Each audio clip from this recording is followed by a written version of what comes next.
2024 সালে এখন জনরোষ কুচবিহারের সাংসদ কুচবিহার শ্রী জগদীশ চন্দ্র বর্মা বসুনিয়ার বাড়িতে শ্রী জগদীশ চন্দ্র বসুনিয়ার বাড়িতে এই জনরোষের অন্যতম কারণ তিনি চাকরির টাকা বিভিন্ন কামানি অনেক উন্নয়নের টাকায় তোলা অনেক কিছু জন্যই জনগণকে এবং সঙ্গে তারই জনরোষ সদ্যজয়ী লিখেছেন চোর জগদীশ গেল কোথায় বাড়ি এসে টাকা দাও।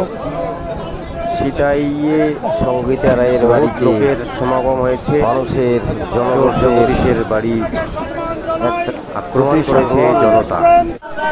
ওনার স্ত্রী সদ্যজয়ী সিটাই বিধানসভা থেকে এমএলএ টিকিটে জিতেছেন। সেই বাড়িতে জনরোষের জনজোয়ার চলছে। কোথায় গেল টাকা দাও জনগণের, এটাই দেখার বাকি ছিল। জয় শ্রীরাম, জয় শ্রীকৃষ্ণ, জয় হোক মাতৃশক্তির, জয় হোক সকল সনাতনীর, জয় জয় শ্রীরাম, ভারত মাতা কি জয়।